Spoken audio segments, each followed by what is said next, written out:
Je veux dire, répondre tout un tas de questions. Ben, je vais commencer par la fin. Alors, puisque Henri de Lesquen ferait partie du Front National, en tout cas, Julien ferait. En tout cas, de la certitude, c'est que Julien Drey, lui, fait partie du Parti Socialiste, ou au moins il fait la politique du Parti Socialiste, qui est en perte de vitesse actuellement, d'où bah oui, bien sûr, il a fini d'avoir toute crédibilité. Et puis, SOS Racisme, Le Monde a titré il y a 2 ans. Madame, nous sommes là pour parler des enfants, s'il vous plaît, madame. Mais oui, mais alors justement, le racisme. Vous en avez 7, parlez-nous-en, c'est important. Eh bien, l'État, vous dites qu'il n'a pas à intervenir là-dedans, mais actuellement, il a développé une contre-politique familiale, c'est-à-dire une politique discriminatoire à l'égard des familles, parce que on est victime d'un véritable racisme anti-français. C'est-à-dire nous, les familles, qui sont le véritable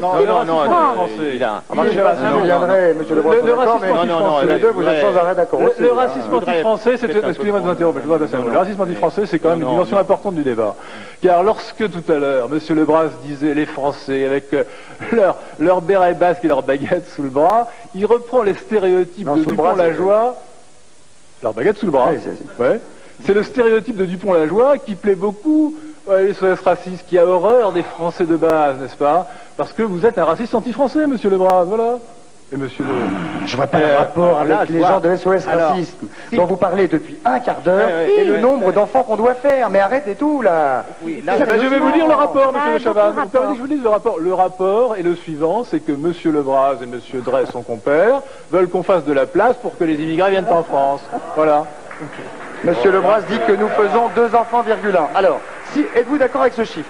Faisons-nous, oui ou non, 2 enfants, 1,8. 1,8. Nous faisons 1,8. Attendez, quel est le seuil d'équilibre? 2,1. 2,1. 2,4. Non, le seuil...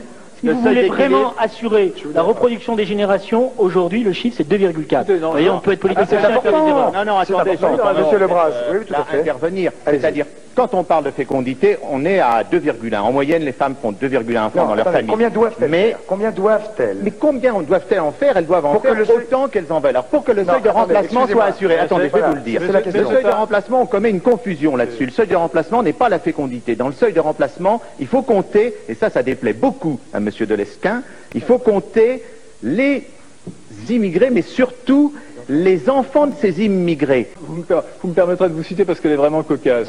Le peuple français a un autre moyen de se reproduire que l'accouplement. Alors je me suis dit, bizarre. J'ai remarqué effectivement, le peuple français, c'est page 80 de votre livre. Alors je répète, le peuple français a un autre moyen de se reproduire que l'accouplement. Bizarre, bizarre. Et on apprend que c'est l'immigration. On peut se reproduire par l'immigration. Et voilà, bien sûr. Eh bien, je pense que la majorité des téléspectateurs ne sont pas d'accord avec vous. C'est ça qui est grave parce que